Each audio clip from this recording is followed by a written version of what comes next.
बिस्मिल्लाहिर्रहमानिर्रहीम, अस्सलाम वालेकुम रहमतुल्लाहि व बरकातुहू। उम्मीद करता हूँ कि आप सब लोग बखैर आफियत होंगे। तो हमारी डिस्कशन इन्वेंट्री और कैश इन बैंक पे कंप्लीट हुई है and we are just going to go through the past papers के पास्ट पेपर्स में सवालात किस किस्म के आए हुए हैं and how we can deal it. आज के दिन और कल के दिन हम 2 दिन इसके ऊपर इंशाल्लाह पास्ट पेपर्स पे लगाएंगे और अकॉर्डिंगली हम अपने इस एरिया को कंक्लूड करेंगे। तो अगर किसी का कोई सवाल है जी लर्निंग्स में जो आपने टॉपिक्स पढ़े हैं तो आप अपना क्वेश्चन कर सकते हैं। कोई क्वेश्चन नहीं है जी? सर अगर इन्वेंट्री काउंट हमारे जो कट ऑफ डेट से पहले हो जाए तो उसका भी क्या प्रोसीजर? फॉरवर्ड करें, रिकन्सलेशन बनेगी, यानी कि अगर हमने ईयर एंड से पहले स्टॉक आउट कर लिया है तो कोई बात नहीं, आप उसमें जितनी बाद में ईयर एंड के दिन तक जितनी परचेज हुई है वो प्लस कर लें, जितनी सेल हुई है वो माइनस कर दें। तो फॉरवर्ड प्रोसीजर लगेगा सिंपल, यानी सेल माइनस हो जाएगी और परचेज ऐड हो जाएगी। और उस रिकन्सलेशन के ऊपर जो प्रोसीजर होंगे, अरिथमेटिकल एक्यूरेसी टेस्ट कर लेंगे, परचेज के डॉक्यूमेंट चेक कर लेंगे, सेल के डॉक्यूमेंटेशन चेक कर लेंगे और मैनेजमेंट से पूछ लेंगे उसकी बैक एंड रेशनैलिटी। तो हमारा वो रिकन्सलेशन पर अगर काम कंप्लीट हो जाएगा तो वो हमारा ओवरऑल स्ट्रक्चर भी उस तरीके से कंप्लीट हो जाएगा।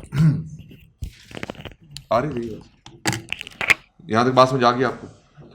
अब जो इसके अलावा जी कोई और सवाल, कोई क्वेश्चन नहीं है जी? अच्छा, अभी ये आपकी स्क्रीन पे एक सवाल है, इसमें रिक्वायरमेंट्स हम स्टार्ट करते हैं। State the audit procedures that should be perform on above bank reconciliation statement. उन्होंने एक बैंक रिकन्सिलिएशन स्टेटमेंट हमें दे दी है और कहा है कि आप इसके ऊपर क्या प्रोसीजर्स लगाएंगे। फिर दूसरे नंबर पे कहता है briefly discuss whether the client year and reconciliation provide evidence about receipt and payment cut off. क्या ये जो बैंक रिकन्सिलिएशन है ये रिसीट एंड पेमेंट की कट ऑफ की आपको एविडेंस देते हैं या नहीं देते? आपने इसके ऊपर भी कमेंट्स करने हैं। तो दो रिक्वायरमेंट्स हैं, बीआरएस के प्रोसीजर हैं और बीआरएस जो होती है ये कट ऑफ की टेस्टिंग को इंश्योर करती है या नहीं करती। You have received a copy of year-end bank reconciliation statement from your audit client Harrison Limited, detail of which are reproduced below. Balance as per bank statement as at 31st December 2021 is 10.5 million. आगे इसमें इसने कहा जी add कर दें incorrect interest charge by the bank. इसके साथ कोई note 1 है वो 240 का इसने वो ऐड कर दिया है। Charges reverse bye the bank on 10th जनवरी 2022 1 लाख रुपए के, इसके ऊपर उसने वो भी ऐड बैक कर दिए हैं, ये नोट नंबर 2 है। फिर कहते हैं less cash directly deposited in bank by the customer to avail 5% discount. कुछ कस्टमर ने हमारे अकाउंट में डायरेक्टली पैसे जमा करा दिए, 2,20,000 रुपया उसकी अमाउंट है। Cheque issue to customer not yet presented, कुछ चेक इशू किए गए हैं जो भी प्रेजेंट नहीं हुए। Cheque sign but not yet handed over to the supplier, some कुछ हमने चेक साइन कर दिए हैं अपने पास बैंक में एंट्री कर दी है, अनप्रेजेंटेड चेक्स हैं। ये ऊपर वाले uncredited. Cheque issue to customers not yet presented, ये भी अनप्रेजेंटेड ही है, बाय कस्टमर नहीं है, टू कस्टमर्स हैं, हमने उनको रिफंड पे किया होगा। और नीचे वाला भी आपका तकरीबन अनप्रेजेंटेड वाले ही है, तो इसलिए आपने इन दोनों को अपने बैंक में से माइनस कर दी, तो आपने रिकन्सिलिएशन में से भी उसको माइनस कर दिया। और कहा जी आपका बैलेंस एज पर लेजर है 9.5 मिलियन का। अब नोट 1 और नोट 2 पर लेते हैं। नोट 1 है जी इंटरेस्ट, ये है जी interest incorrect interest charge by the bank. इसके ऊपर नोट 1 क्या है? Interest on bank overdraft amounting to ₹750,000 was recorded in the bank statement.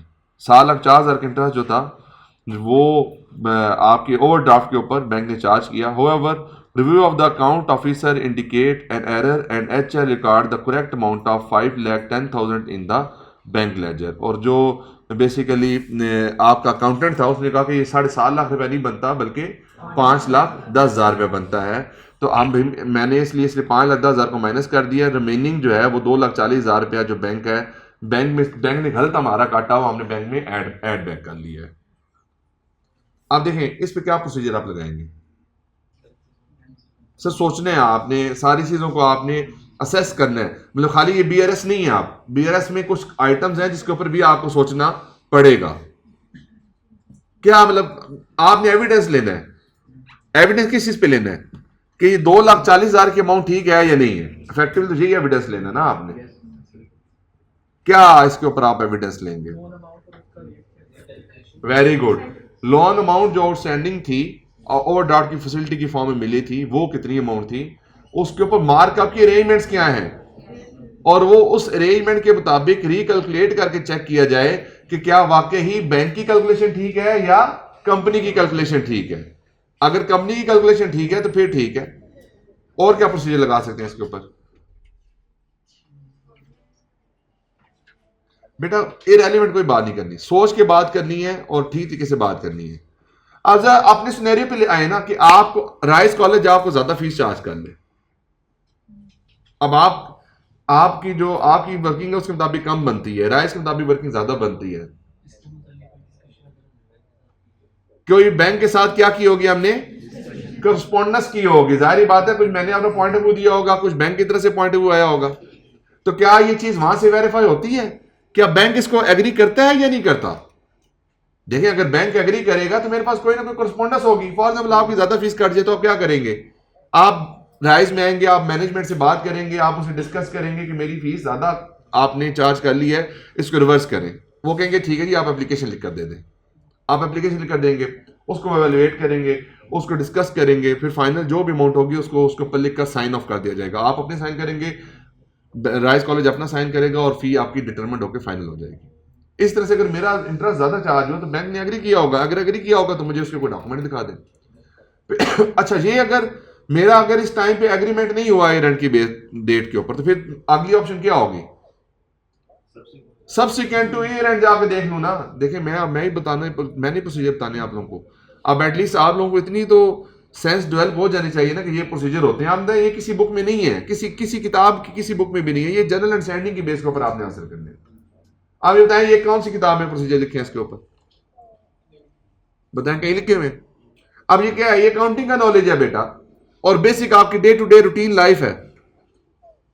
Subsequent to year end भी तो कोई क्लियर हुआ होगा ना। देखिए अगर सब्सिक्वेंट टू ईयर एंड उसने रिवर्स कर दिया है तो मेरी बीआरएस में आ रहा है रिकंसाइलिंग आइटम, और आफ्टर द ईयर एंड उसकी रिवर्सल हो गई तो ठीक है। अगर रिवर्सल नहीं होती तो फिर मैं उसको कहूंगा नहीं भाई ये आपकी वर्किंग गलत है, आप इसको क्या करें, एडजस्ट करें अपनी बुक्स में। यहां पे दो बातें हो सकती हैं। अगर तो ये कंपनी की एरर है तो फिर इसको कैश बुक में एडजस्ट होना चाहिए, और अगर बैंक ने गलती से कर दिया है उसको रिवर्स होना तो फिर ठीक है, आप उसको बीआरएस का आइटम पार्ट बना सकते हैं। तो यहां पे ये चीज भी देखनी पड़ेगी कि एरर बाय द बैंक है या एरर बाय द कंपनी है। फिर charges reversed by the bank on 10 January 2022 note 2 कहता है this represent letter of credit charges which are charged twice by the bank for import of raw material in December 2021। दिसंबर 2021 के कोई charges थे जो 10 जनवरी को जाके बैंक ने रिवर्स कर दिए, गलती से उसने आपके पैसे काट लिए थे। बताएं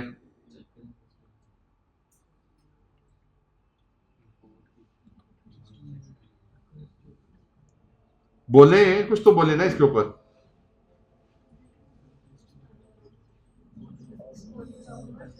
सपोर्टिंग डॉक्यूमेंट क्या होंगे?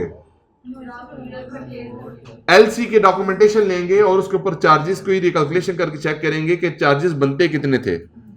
अगर मैनेजमेंट ने इसको माइनस किया हुआ है बीआरएस में तो क्या ये बैंक एग्री करता था, और क्या ये हमारे पीरियड से रिलेट करता है या नहीं करता? अगर रिलेट करता तो ठीक है, अगर नहीं रिलेट करता तो उसको अगले पीरियड में जाकर चेंज होना चाहिए।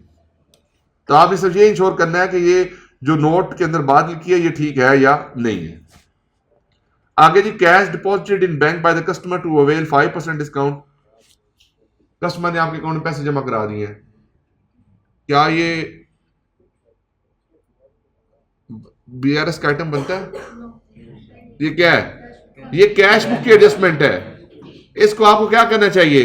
अपने कैश बुक में उसको जाके एडजस्ट करना चाहिए, रादर आप उसको बीआरएस में एडजस्ट करें। तो ये यहां पे गलती है, इसको यहां पे एडजस्ट आप नहीं कर सकते। Cheque issued to customer not yet presented. हमने कुछ कस्टमर्स को चेक्स दिए लेकिन उन्होंने अभी तक प्रेजेंट नहीं किया। These are unpresented cheques. अब अनप्रेजेंटेड चेक्स की आपको प्रोसीजर पता है क्या होते हैं? क्या होते हैं जी? टाइम बार्ड हुए या नहीं हुए ये चेक कर लें, और सब्सिक्वेंट टू ईयर एंड जाके रिवर्स हुए या नहीं हुए ये चेक कर लें, और इनके अगेंस्ट जो कॉपीज ऑफ चेक्स हैं वो ले लेंगे और हम उसको भी चेक कर लेंगे कि वो चेक ऑथेंटिक है भी या नहीं है, किसी स्पेसिफिक पेमेंट के अगेंस्ट क्यों किए गए या नहीं किए गए। और दूसरी बात, कस्टमर को क्यों पेमेंट करनी है? दिस इज अनदर क्वेश्चन जो हमें वहां पे करना पड़ सकता है। फेक चेक्स बना के दे दिए तो ये भी हमें चेक करना पड़ेगा। फिर cheque sign but not yet handed over to the suppliers. हमने कुछ चेक साइन कर दिए हैं अभी हमने सप्लायर्स हैंड ओवर नहीं किए, जब चेक साइन किया तो हमने जीएल में एंट्री पास कर दी, तो ये क्या है? वैसे अनप्रेजेंटेड वो होता है जो हैंड ओवर कर दिया गया हो और अभी तक उसने बैंक में प्रेजेंट ना किया हो। अभी तो मैंने चेक साइन कर लिया है, तो क्या मुझे उसकी एंट्री करनी चाहिए थी? अभी तो मुझे एंट्री नहीं करनी चाहिए थी। अगर चेक साइन हुआ है तो मुझे एंट्री उसको करनी चाहिए जब मैं उसका कंट्रोल उसको दे दूं। लेकिन अगर इस तरह देखो, दो सिचुएशन हो सकती हैं। अब है तो एक्चुअली चेक साइन हो गया, अर्ली एंट्री हमने उसकी पास कर दी है। अब मुझे नहीं पता एग्जामिनर ने इसके पॉइंट ऑफ व्यू क्या लिया। अगर प्रैक्टिकली मैं देख रहा था तो मैं इसको कहता है ये अनप्रेजेंटेड है ही नहीं भाई, अभी आपने बना के चेक अपने पास रखा हुआ है, कस्टमर को तो दिया ही नहीं है आपने। क्या चीज? तो वही अभी हैंड ओवर नहीं किया ना। देखो मैं, चलो ठीक है, हम इसको अनप्रेजेंटेड कंसीडर करते हैं, सेम प्रोसीजर ऊपर लगाए हुआ आप यहाँ पे भी लगा सकते हैं। वैसे मेरे मुताबिक अनप्रेजेंटेड बनता नहीं है। एंड इसका आंसर चेक कर लेते हैं, आंसर में क्या कहता है जी? क्या चीज? एग्री कर ले, मेरा ख्याल है एग्री कर ले तो ठीक है, ना भी करें तो ठीक है, अजम्पशन बेस्ड है। बाकी ये बैंक स्टेटमेंट का बैलेंस ये कहां से वेरीफाई करेंगे? और ये बैंक स्टेटमेंट से वेरीफाई करेंगे। जीएल का बैलेंस कहां से वेरीफाई करेंगे? कैश बुक से। और तीसरे नंबर पे क्या करेंगे? इस बीआरएस की क्या चेक करेंगे? Arithmetical accuracy. ये प्रोसीजर है इसका। कहते हैं जी verify the balance from bank statement oblique confirmation letter, trace the ledger balance as per trial balance, obtain and verify interest working prepared by the management,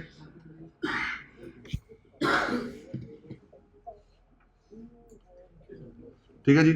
obtain and verify the interest working prepared by the management, check whether the amount was also subsequently adjusted by the bank, check from the bank statement that the excess charges have been reversed, वो जो excess charges ने reverse किए थे। cash deposited in book is not a reconciling item, ask the client to record the cash book receipts, ask the client to adjust the receivable balance and also record the discount expense, verify subsequent clearance of the checks, ask the client to reverse the payment relating to supplier। वही बात उसने भी इसको consider नहीं किया। यहाँ तो बात समझा गई आपको। आप बताएं, यहाँ पे मुझे बताएं कोई रट्टा लगाने वाली चीज है? सिर्फ नॉलेज किस चीज का चाहिए था? अगर ये सवाल अटेम्प्ट करना है, सिर्फ अकाउंटिंग की बीआरएस का नॉलेज चाहिए था। बीआरएस के अंदर जो आप ब्रीफ नॉलेज अपने लेके आते हैं उसी की ही यहाँ पे एप्लीकेशन है। अब देखने में तो ये बड़ी अनयूजुअल सी बात है, लेकिन this is totally relating to situation जो आपकी अकाउंटिंग का नॉलेज है। बाकी तो ऑडिट के जो प्रोसीजर्स तो मैंने आपको बता ही दिए हैं कि अनप्रेजेंटेड चेक्स होंगे तो उसके सब्सिक्वेंट ट्रेसमेंट कर लेते हैं, टाइम बार्ड है या नहीं है इसको देख लेते हैं, arithmetical accuracy of the BRS check कर लेते हैं, बैलेंस एज पर जीएल को जीएल से चेक कर लेते हैं, balance as per bank statement को बैंक स्टेटमेंट से चेक कर लेते हैं। अगर कोई कैश बुक की एडजस्टमेंट है तो उसको कैश बुक में एडजस्ट कराते हैं। अब जो बात है ना कैश बुक की एडजस्टमेंट, उसको कैश बुक में एडजस्ट कराते हैं। अब आपको बीआरएस पढ़ के ये समझ आना चाहिए कि ये आइटम जो था ये मेरा कैश बुक की एडजस्टमेंट का आइटम था, ये वर्किंग गलत हुई है तो उसको किस तरीके से चार्ज करें। ये सेम सवाल है, वही अकाउंटिंग का जो बीआरएस का सवाल है, सेम उसे ये सवाल आपको दिया है। बिलफर्ज यहीं पे आपको सिर्फ ये कहा था कि आप इसकी बेसिस पे रिवाइज बीआरएस बना के दें। फिर तो आपने पहले कैश बुक का बैलेंस पकड़ना था, उस कैश बुक के बैलेंस को एडजस्ट करके रिवाइज कैश बुक का बैलेंस निकालना था, फिर बैंक स्टेटमेंट का बैलेंस पकड़ना था, उसमें जो रिकंसाइलिंग आइटम होने थे आप उसको एडजस्ट करना था, तो नई रिवाइज बीआरएस आपकी बन जानी थी। कान को इधर से पकड़े या इधर से आके इस तरह पकड़ लें, बात एक ही बात है। दोनों सिचुएशन में एक ही चीज है। बताने का ऑब्जेक्टिव क्या है कि आप सिर्फ चीजों को समझना शुरू कर दें।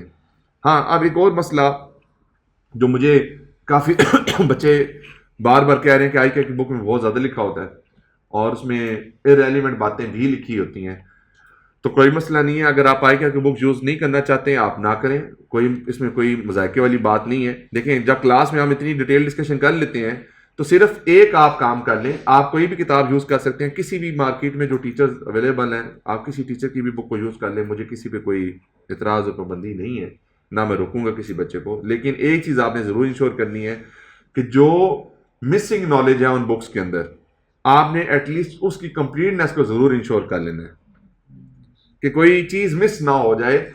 कि हम फॉर एग्जांपल मुझे किसी किताब को मैंने रिव्यू तो नहीं किया, लेकिन कुछ ऐसी चीजें हैं जो हर दफा 5, 10, 15 नंबर का सवाल आता है जो किसी किताब में नहीं होता। होपफुली वो आई की बुक में होता है और समटाइम आई की बुक में भी नहीं होता, तो क्लास में नॉलेज के थ्रू डिलीवर हो जाता है। For example reassessment of the materiality है, रीअसेसमेंट ऑफ मटेरियलिटी किसी बुक में टेस्ट डिस्कस ही नहीं हुआ वो टॉपिक। अब ये टॉपिक जो है आई कैक बुक में भी यही तरीके से डिस्कस नहीं है, लेकिन क्लास में हम डिस्कस किया होता है। जिस बच्चे ने वो अंडरस्टैंडिंग थी उसने फिर मैं सवाल को अटेम्प्ट कर लिया। तो कंप्लीटनेस को आप इंश्योर जरूर करें। अगर कोई टॉपिक बहुत ही शॉर्ट लिखा हुआ है तो वो भी अवॉइड करें वहां से पढ़ने में। और कुछ ऐसे टॉपिक्स होते हैं जिसमें आपको ज्यादा इस तरह की इंफॉर्मेशन नहीं चाहिए होती बुक वाली। फॉर एग्जाम्पल रिस्क के सवाल आते हैं, तो रिस्क के सवालों के लिए मैं रिकमेंड नहीं करूंगा किसी बुक को फॉलो करें। रिस्क के लिए जो अंडरस्टैंडिंग क्लास में आपको मिली है आप उसको फॉलो करें रिस्क के सवाल अटेम्प्ट करने के लिए। मटेरियलिटी के लिए मैंने नोट्स दिए, आप मटेरियलिटी के लिए नोट्स फॉलो करें। इन्वेंट्री के लिए मैंने अपने नोट्स दे दिए, इन्वेंट्री के लिए आप नोट्स फॉलो कर लें। आई कैक बुक नहीं फॉलो करनी ना करें, लेकिन नोट्स फॉलो कर लें। यानी कि इसका मतलब क्या हुआ कि आप बुक कोई भी यूज करें, बुक की कंप्लीटनेस इंश्योर करना आपकी जिम्मेदारी होगी। बाद में ये नहीं कहना कि ये किताब में ये तो पढ़ी नहीं था हमने, मैंने पढ़ाया होगा, आप किताब मिला नहीं होगा आपको, ठीक है। बुक की कंप्लीटनेस इंश्योर करना आपकी जिम्मेदारी है। और जो मैं नोट्स दूं कोशिश करें वो नोट्स में से ही तैयार कर लें ताकि आपको आसानी हो जाए। अगर आई कैक बुक पढ़ने में मुश्किल हो रही है तो आई कैक बुक को आप बेशक डिसकंटिन्यू कर दें, इट्स अप टू यू। क्योंकि मैंने कुछ देखा है बच्चों के नॉलेज बहुत अच्छे होते हैं कॉन्सेप्चुअली। मेरा स्टूडेंट कोई भी मार नहीं खाता। जितने बच्चे मेरे इस क्लास में जितने बच्चे बैठे हैं, अगर आप आज ही PwC में KPMG में किसी बिग 4 में आपका इंटरव्यू हो और ऑडिट के सवाल हो, आई गारंटी यू आप उसमें अच्छे जवाब दे देंगे इंशाल्लाह। प्रॉब्लम इज कि जब लिखने की बारी आती है तो आप लोगों को समझ नहीं आती कि हमने क्या लिखा। This is a major problem with many student. इसके लिए आपको जो मर्जी किताब यूज कर लें, मेरी तरफ से आपके लिए खुली इजाजत है, कोई मसले वाली बात नहीं है, ठीक है जी। तो आप उस यूज कर सकते हैं। पहले मैं रिस्ट्रिक्ट करता था, नहीं आप आई कैक बुक फॉलो करें, लेकिन मैंने फिर ये सोचा कि हर बच्चे की कैपेसिटी और कैपेबिलिटी एक जैसी नहीं होती कि वो बहुत ज़्यादा रिटेन नॉलेज को रिटेन भी रख सके और याद भी कर सके। क्वेश्चन बैंक में सवाल नंबर 71 था जी हमारा, वो खुद ही कर लीजिएगा, वो सिर्फ अजर्शन ही है ना, उसकी 2 नंबर का सवाल है। BRS में क्या होता है देखिए, उसमें था कि BRS क्या कट ऑफ अजर्शन को वेरीफाई करता है। कट ऑफ क्या है कि जो पेमेंट जिस पीरियड की है उस पीरियड में ही रिकॉर्ड हो। अब मुझे जब BRS बनती है तो BRS में क्या होता है कि जो अनप्रेजेंटेड चेक्स हैं वो हमने रिकॉर्ड कर लिए, अनक्रेडिटेड चेक्स रिकॉर्ड कर लिए हैं। अगर कोई कैश बुक एडजस्टमेंट है तो उसको भी एडजस्ट कर लिया जाए। तो अल्टीमेटली ये ईयर एंड के ऊपर हमारा जो रिकंसिलिएशन बनाने का ऑब्जेक्टिव है, this is to ensure the cut off as well. तो BRS जो है वो कट ऑफ के अजर्शन को इंश्योर करता है। देखे ना, अनप्रेजेंटेड चेक हमने रिकॉर्ड कर लिए तो अभी तो डिफरेंस आया है। तो सही पीरियड की पेमेंट सही पीरियड में रिकॉर्ड करनी चाहिए थी, आपने बिल्कुल ठीक पीरियड में रिकॉर्ड की है। इस तरह से जो कैश बुक एडजस्टमेंट थी आपने उनको अपनी बुक्स में एडजस्ट कर लिया है। क्यों एडजस्ट कर लिया? क्योंकि आपके पीरियड से बिलोंग करती थी और वो काम हो चुका हुआ है, तो इसलिए हमने उसको क्या किया, कैश बुक में एडजस्टमेंट कर लिया। तो इससे क्या हुआ है कि आपकी पेमेंट और रिसीट के ऊपर कट ऑफ की टेस्टिंग इंश्योर होगी। कट ऑफ का मतलब क्या है, जो पीरियड की पेमेंट है उस पीरियड में ही रिकॉर्ड। क्लियर होगी बात? ठीक होगी।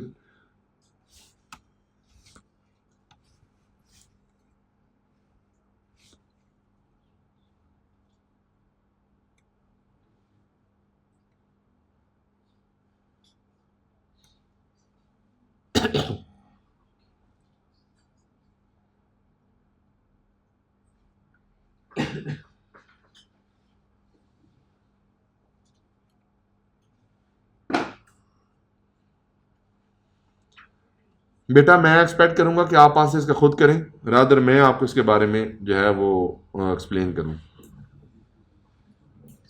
71 का पार्ट नंबर बी है। पार्ट नंबर बी की रिक्वायरमेंट है जी, identify the weakness in system of inventory count. Inventory count के सिस्टम में वीकनेस आइडेंटिफाई करें। ये वही बातें हैं जो कल मैंने आपको बताई थी, सीरियल नंबर नहीं होगा, कंट्रोल नहीं लगे होंगे, वो सारी बातें आपने आइडेंटिफिकेशन करनी है। Give appropriate explanation to support your point of view. मैं जल्दी जल्दी सवाल कंप्लीट करूंगा, मेरी आज मीटिंग है तो मैं थोड़ा जल्दी जाना है, 5-10 मिनट पहले। Your firm is auditor of शिजार limited listed company which is a wholesaler of consumable products. ऐसा record its sale on delivery of goods. किस पे रिकॉर्ड करते हैं?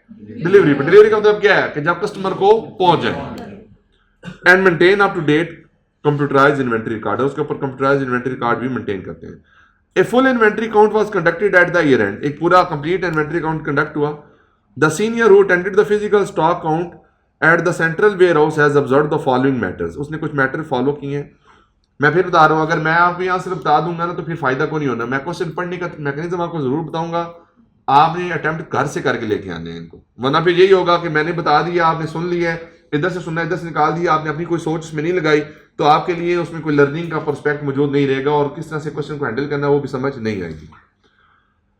The inventory took place on January 1st 20x3, date of inventory है जी, under the supervision of inventory controller, under the supervision of inventory controller. बस मैं इतनी बात करूंगा। No movement of inventory took place on that day. इसमें issue क्या लग रहा है जी, आप बताएं एक मिनट। नहीं, ऑडिटर तो मौजूद है।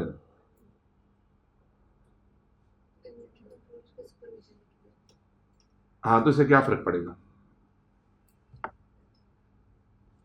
सर सुपरवाइजर भी हुई है, बिल्ली को दूध की रखवाली बिठा दी है,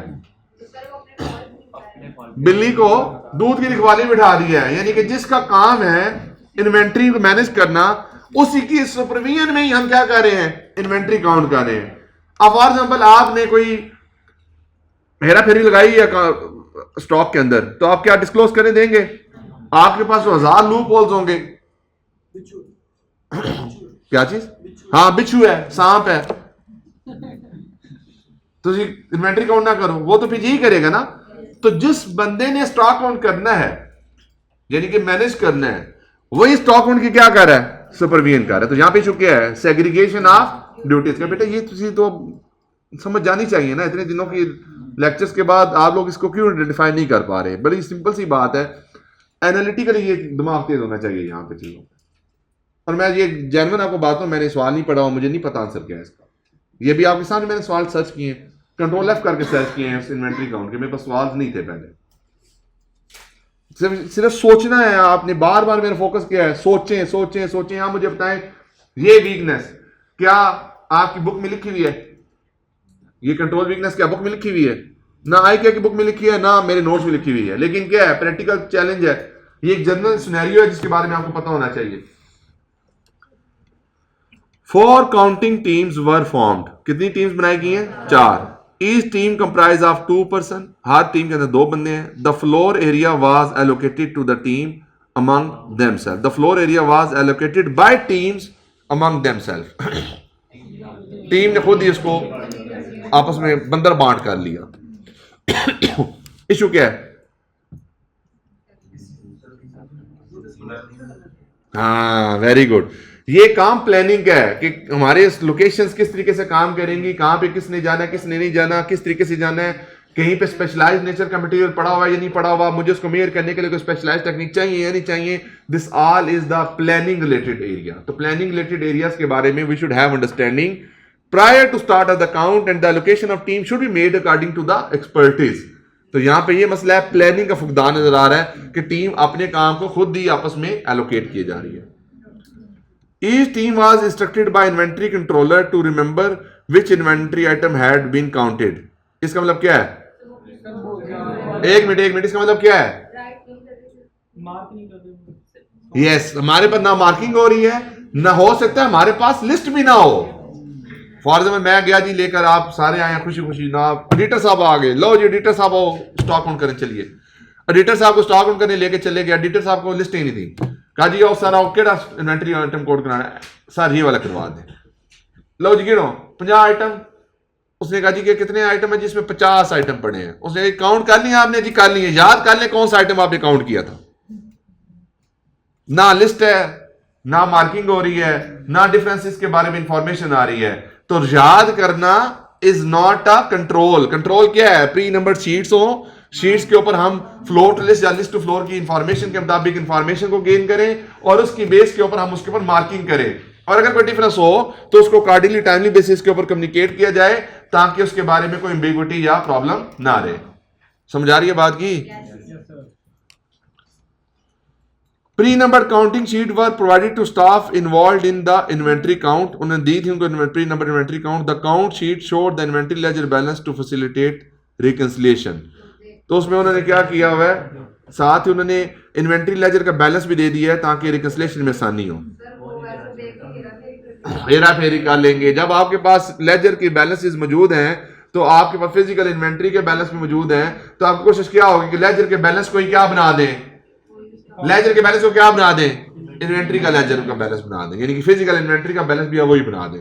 तो होना क्या चाहिए, अगर आप कंप्लीट स्टॉक काउंट कर रहे हैं तो फिर उस केस में आपके पास कंप्लीट लिस्ट इंफॉर्मेशन नहीं होनी चाहिए, बल्कि एम्प्टी शीट्स होनी चाहिए। उसमें क्वांटिटी क्या होनी चाहिए, फिजिकल वेरीफाई हो और फिर उसके अंदर क्वांटिटी को ऐड किया जाए। अदरवाइज क्या होगा, जो लेजर का बैलेंस होगा उसी को क्या कंसीडर कर लिया जाएगा, फिजिकल इन्वेंट्री का बैलेंस भी किया जाएगा। Old, slow moving or already sold item were highlighted on the count sheet at the time of counting. Physically separately पढ़े हैं या नहीं पढ़े, this is the control issue. Sheet counting sheet के ऊपर तो आपने सेपरेटली आइडेंटिफाई कर लिए, लेकिन अगर प्रॉब्लम ये है कि अगर हमारी इन्वेंट्री शीट के ऊपर आइटम आ रहे हैं, सोल्ड आइटम तो मेरी इन्वेंट्री शीट पे आनी नहीं चाहिए। क्या मैंने एक आइटम सेल कर दिया, क्या मेरी इन्वेंट्री लिस्ट में आना चाहिए, वो नहीं आना चाहिए, वो तो मेरा है ही नहीं आइटम। इस तरह से जो स्लो मूविंग है, अब वो इन्वेंट्री शीट पे आ रहा, हो सकता है उसको अपनी बुक्स में डी-रिकॉग्नाइज ना की हो, उसके किस प्रीमियम बुक ना की हो।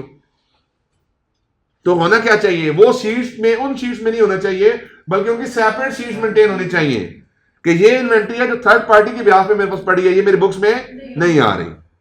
इसका क्या मतलब हुआ कि आपकी जो स्लो मूविंग आइटम्स हैं, जो आपके थर्ड पार्टी के आइटम्स हैं, वो सेम स्टॉक शीट्स में ही आ रहे हैं। तो प्रॉब्लम क्या हो सकती है कि वो आपकी बुक्स में भी पूरी अमाउंट्स पे रिफ्लेक्टेड हो रहे हो, हालांकि आपकी बुक्स में रिफ्लेक्ट नहीं होने चाहिए। तो रिकमेंडेशन क्या होनी चाहिए कि प्रॉपर लिस्टें सेपरेट होनी चाहिए, जो हमारा इन्वेंट्री आइटम हो वो सेपरेट हो, जो स्लो मूविंग है वो सेपरेट हो, जो थर्ड पार्टी है वो सेपरेट हो, ताकि हमें डिसीजन मेकिंग करते वक्त, चीजों को रिकंसाइल करते वक्त और फाइनेंशियल स्टेटमेंट के साथ कंपेयर करते वक्त हमें उस पर कोई प्रॉब्लम ना आए।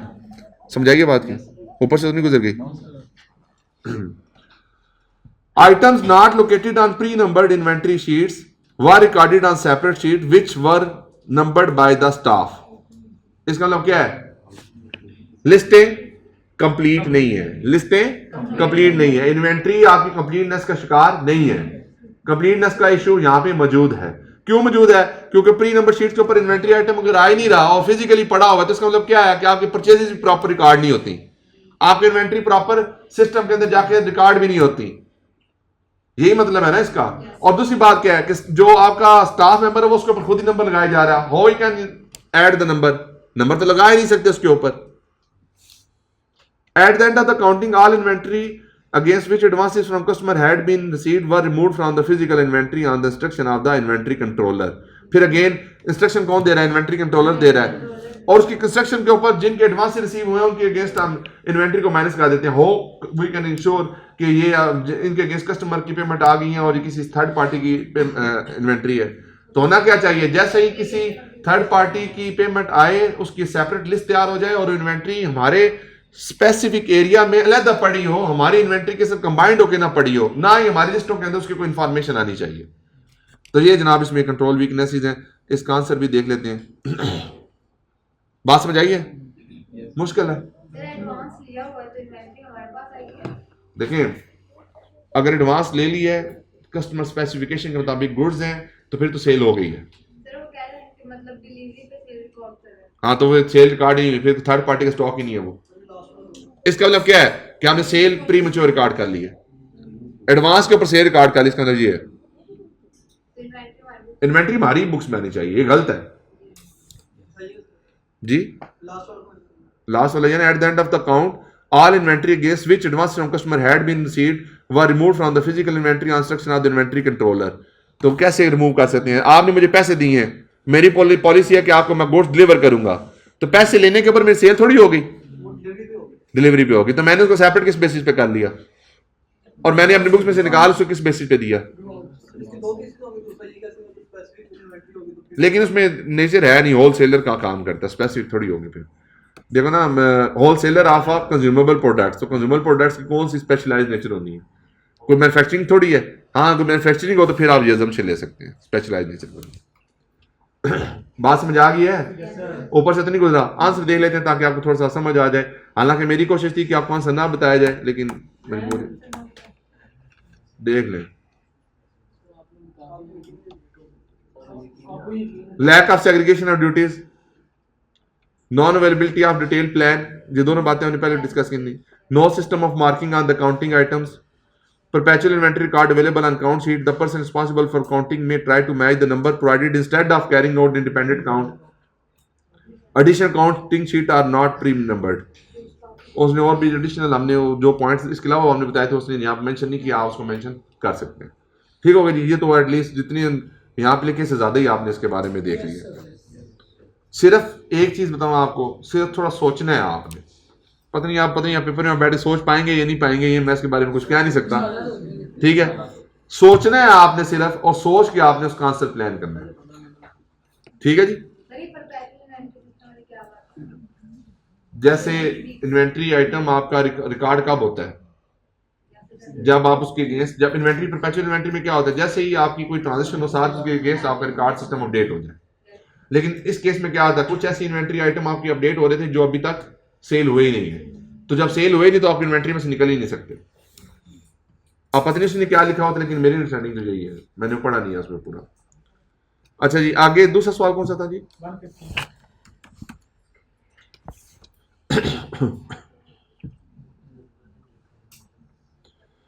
इसमें रिक्वायरमेंट है जी,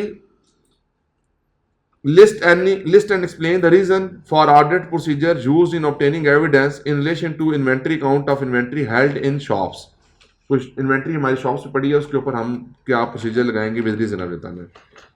explain factor you should consider when placing reliance on work of UJ, ये हमारे से रेलिवेंट अभी नहीं है।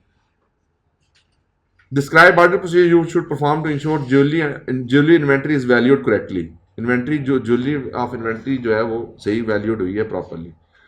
तो दो मेन हमारे इसमें कंसर्न है, एक काउंटिंग का और दूसरा वैल्यूएशन का।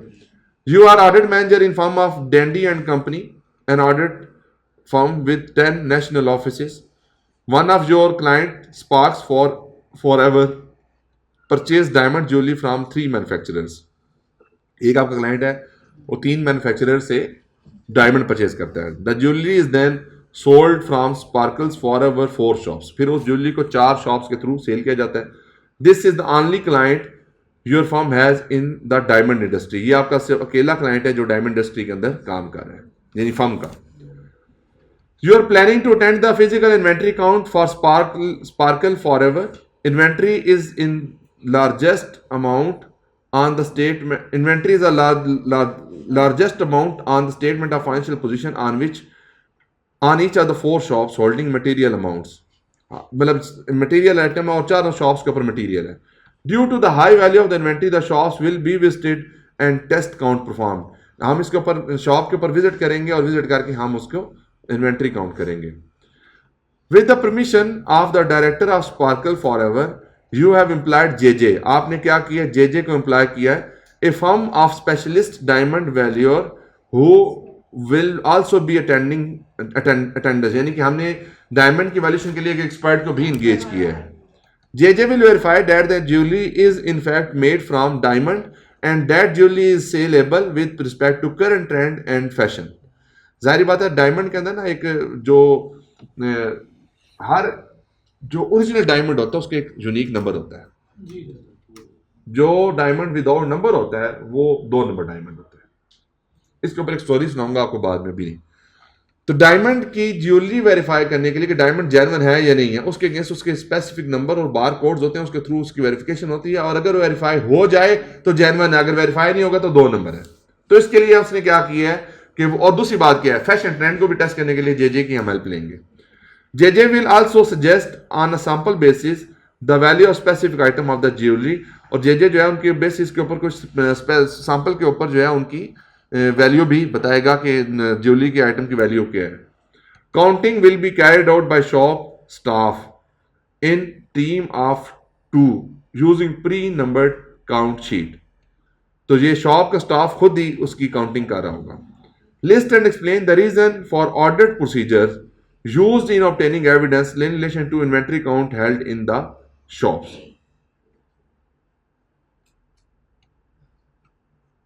हाँ जी, इन्वेंट्री काउंटिंग के प्रोसीजर बताएं। वीकनेस की बात नहीं हो रही, आपने इन्वेंट्री काउंटिंग के प्रोसीजर बताने। सबसे पहले क्या होना चाहिए, अंडरस्टैंडिंग को इंश्योर करना है। फिर क्या करना है, फिर सारी लोकेशन पे हर एक ही टाइम पे साइमल्टेनियसली हमारी सारी लोकेशन पे लोग मौजूद हो। क्यों, प्रॉब्लम क्या हो सकती है, यहां से चीज निकाल के यहां भेज दूं, यहां से निकाल के यहां भेज दूं, तो एट द साइमल्टेनियसली 4 लोकेशन के ऊपर इकट्ठा स्टॉक काउंट होना चाहिए। फिर जाके लिस्ट लेंगे इन्वेंट्री आइटम की, फिर क्या करेंगे, फिजिकल विजिट करेंगे, देखेंगे कि क्या फिजिकल कंट्रोल लगे हुए हैं, क्या कैमरास लगे हुए हैं, क्या वॉक थ्रू गेट्स लगे हुए हैं, क्या एम्प्लॉयज की चेकिंग होती है, कौन से डॉक्यूमेंट बनते हैं, किस तरीके से बनते हैं, मैनेजमेंट के कंट्रोल्स क्या हैं। अगेन फिर मैं बताया जा रहा हूँ, आप लोग खुद इसके बारे में सोचना है, ठीक है जी। आगे जी, explain the factor you should consider when placing reliance on work of JJ. ये अभी छोड़ दें, अभी हमने पढ़ा नहीं है तो इसलिए अभी इसके बारे में डिस्कशन हम नहीं करेंगे। फिर क्या, describe the order procedure you should perform to ensure that jewellery inventory is valued correctly. तो ज्वेलरी वैल्यू जो है वो प्रॉपर्ली वैल्यूड हुई है या नहीं हुई, इसके ऊपर फिर हमें अगेन वही देखना पड़ता है कि वैल्यूएशन मेथड इसके ऊपर कौन सा लगा हुआ है। दूसरी बात इसमें क्या होगी, क्या चीज बताएं क्या करेक्टली अप्लाइड हुआ है, ये वैल्यूएशन के प्रोसीजर है, ये सोचिएगा बैठ के। वैल्यूएशन का प्रोसीजर पता है ना आपको, इन्वेंट्री वैल्यू करने के प्रोसीजर क्या होते हैं। आपने डायमंड इंडस्ट्री को मेरा के पॉइंट सोचने हैं। Yes, sir. अगला सवाल कौन सा था जी, 132 का पार्ट डी। मेरी मीटिंग है, मैं बस बता के जा रहा हूं आपको। On day of inventory count you attend depot 9 at Zidin, you observed the following activities. List weakness in the control system for counting inventory at depot 9. For each weakness, explain why it is a weakness and state how that weakness can be overcome. तो इसके against जो है ये कुछ आपके points हैं, इनको आपने रिव्यू करना है। 4-5 सवाल इस तरह के कर लेंगे तो ऑटोमेटिकली क्या हो जाएगा, आपके लिए आसानी हो जाएगी। तो this is your home assignment. इससे पहला सवाल भी किया था, वो भी होम असाइनमेंट। आगे बोलें जी, अगले कौन सवाल था, 3 थे जी। आज की डिस्कशन को ये पे करते हैं कंक्लूड। कल की क्लास में इंशाल्लाह फर्दर प्रैक्टिस के साथ जो एडिशनल क्वेश्चन रह गए होंगे वो भी करेंगे, और इस टॉपिक को कंक्लूड करके हम इंशाल्लाह डेटर्स की तरफ हम मूव ऑन करेंगे, डेटर्स के प्रोसीजर के ऊपर इंशाल्लाह। ले जी, आज की डिस्कशन ये पे करते हैं कंक्लूड। मिलते हैं फिर अगली क्लास में, तब तक के लिए अल्लाह हाफिज़।